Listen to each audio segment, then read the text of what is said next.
Where do you find clients as a designer? It's the question that I get all the time, and in this video, I'm gonna cover my top 5 sources for finding new clients as a designer. Because let's face it, designing is fun, but it's nice to eat a bowl of ramen every once in a while because you made money from a client.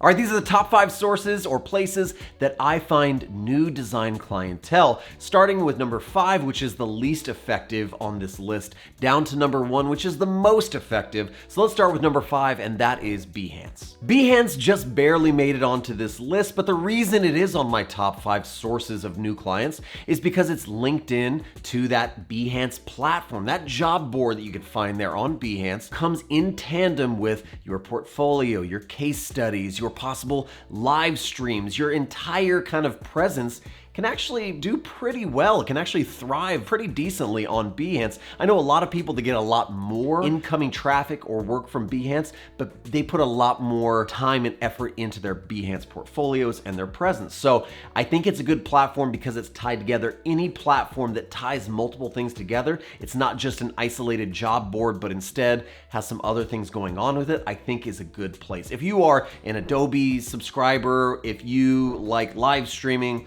if you like posting case studies that you can really deck out, Behance is a good place for that, and it ties right into that job board. I think it's a pretty decent place. All right, let's talk about number 4, which is kind of an extension of number 5, and that is Dribbble. I think that Dribbble is a great place to find clientele, especially if you sign up for one of those Dribbble Pro accounts, which I have. I have an annual subscription to Dribbble Pro. I get a client from it every once in a while. It costs me 20 bucks a month or 100 and something bucks a year. I forget what it is, but it's totally worth it if you spend $100 or $200 on that pro business account, and then you land one client that makes you $1,000, $5,000, whatever it is.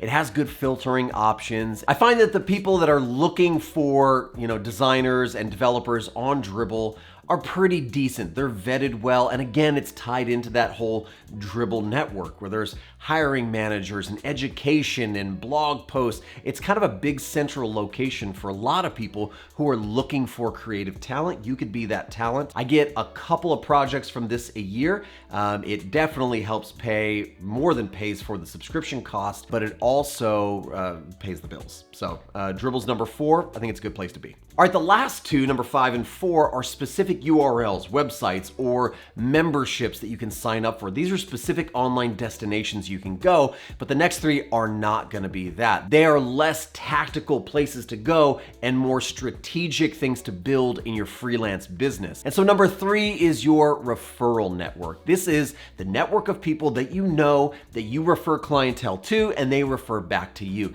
This is the rule of reciprocity or the law of reciprocity, whatever you want to call it, is work comes into you and you don't have time for it. Maybe it's not the right fit for you. Reciprocate, pass that out to designers and developers and people that you know that you trust will do good work. You trust this client with other people. I have passed out so many projects that I don't have the time for, or maybe it's not the right fit for me. It's either under budget or over scope for me. And so I'll pass that on to people who I think it would fit really well and also serve that client really well. I told the story in a live stream recently. I had a coffee company come to me and I just didn't have the time or the bandwidth for the project. So I passed it on to some people in my referral network, and the client was so happy. He sent me a couple $100s of really premium coffee, which I absolutely love and I'm drinking. It's on my desk right now. But he also found a great fit with those referrals that I gave him.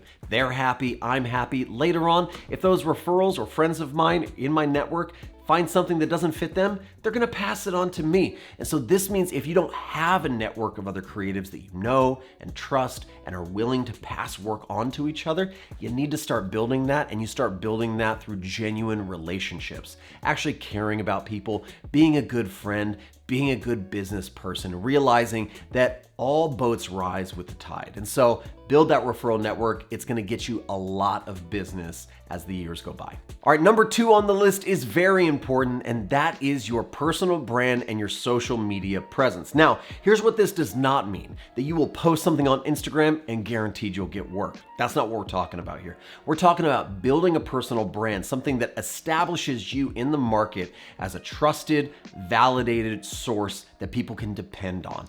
I do get clients coming to me from my YouTube channel. channel, from my Dribbble profile, from my Instagram, from my Twitter account. People come in and they see the work that I do. But again, there's a lot of white noise out there on social media. There's a lot of people building personal brands. And so I want to make sure that you understand this is not an instant gratification kind of play or setup that you're going to make here. This is a long tail end, strategic, long goal that you're going to start establishing. You start establishing that personal brand now, and it will pay dividends years from now. It won't give you anything in the next year, maybe 2, maybe 3, but 4, 5, 6, 7 years from now, you will have established a personal brand built on good work. Here's why personal brands are so important and an online presence to kind of facilitate that personal brand. Because what you're really trying to do with a personal brand is establish trust. Imagine that you are a potential client, that you are looking to hire some sort of creative for their services. Let's say it's a website and you're looking for a website for your yoga studio. So you start searching around. I need a designer for my yoga studio website. Who are you gonna trust? Who do you know? You just see lots of work on Dribbble or online. You see lots of profiles and portfolios. I don't know which one's the right one for me, but then you see a friendly face. Well, that starts establishing a little bit of a relationship and a connection. Maybe you see a video on YouTube or a clip on Instagram of how this person services their clients and that type of business. You have now established a level of trust with that potential client that all those faceless, nameless, voiceless portfolios could not do. And so you want to establish that, and you want to establish it over a long period of time. There's lots of people doing this. So the real X factor here is how long can you do it? How consistently can you do it? How specific can you do it over that long period of time so that people say, man, this person has been putting out content on yoga websites for years. I want to work with this person. So find your niche, find your angle, find however you're going to do it, but start establishing that personal brand built on trust, and do it for the duration, for the long haul, knowing that eventually it will start paying dividends and bringing you in clientele. I don't really go out and search too much now for clients. I don't put in requests for proposals. I don't go searching. A lot of times they come finding me, and that's why this is number 2 for me, because I've built my personal brand and my social media presence for the last 5 or 6 years. And so it really has started to work for me. I worked for it for the first 5 or 6 years. So do that now. It'll really benefit you in the end. And now we're down to the number 1 place that I find clients, and that in my experience, most designers that I talk to find their clients as well. And I know it's 2022. Everyone hopes that it's a paid job board or an easy thing or social media, but it's not. It always has been, always will be, and still is now word of mouth. It's so hard to find new clients. It's so much easier to properly service your current clients and let them promote by word of mouth to other new potential clients. So servicing your current clients in a way where they absolutely love working with you and they are return clients. They continue to come back to you year in and year out because they love working with you. Those people will scream your praises from the rooftops. They will share with other people in their networks the good work that you do, and you will find referrals coming to you. Now, for a lot of people, word of mouth does not work for them. They don't get a lot of clients because of word of mouth. And in my opinion, it's because of one of the following reasons. Number 1, you're not doing good work for your clients. You are not wowing them. You are not under promising, over delivering, over servicing them, and making them feel like $1 million. When I go get my hair cut, if somebody does a really good job on my hair, I tell everybody I know. I go, I love this place. I love this barbershop. I love this stylist. I'm going back to them all the time, and I'm telling other people. If I go to somebody who doesn't do a good job on my hair, I'm not coming back, and I'm sure not recommending them at all. And so you must do good work. You must treat people like they're worth $1 million, even if their budget's only $5,000. Now, that's not to say that you have to do $1 million worth of work for $5,000, but it is to say you need to provide a service and experience that is commensurate with the budget and really impresses them. And so you need to impress your clients for them to recommend you. Reason number 2 why this doesn't work for a lot of freelancers is because they don't ask. They feel embarrassed, or they have a lack of confidence to ask that client for a testimonial, or to ask about their personal network or business network if anybody in that network would appreciate the services that you've just offered to that client. For some reason, they don't feel like that's important, or like they're capable or confident enough to do it. And the truth is,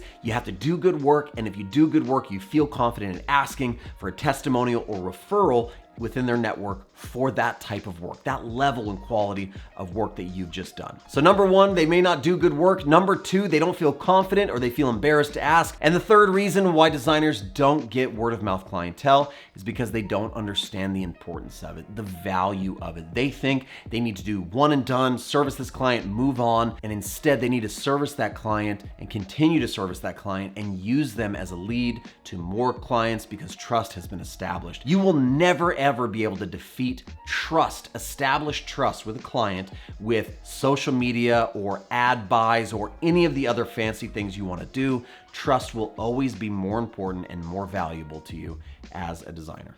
So those are my top 5 sources of where I get clients as a designer. What about you? Do you have some sources where you find clients that I don't know about, that I didn't mention on this list? I would love to hear about it down in the comments. Also, make sure you check the description for some helpful links on finding new clients, as well as some links to my ebook on how to build your portfolio. It's a free download. I would love you to have that so you build that portfolio, build that personal brand, and build that presence in that clientele. If you enjoyed the video, make sure you leave a thumbs up, subscribe to the channel, hit the little bell notification icon so you know when more videos like this one come out. I hope you're having an amazing week. I hope you're designing amazing things, making amazing things, and landing the clients of your dreams. I'll see you in the next one.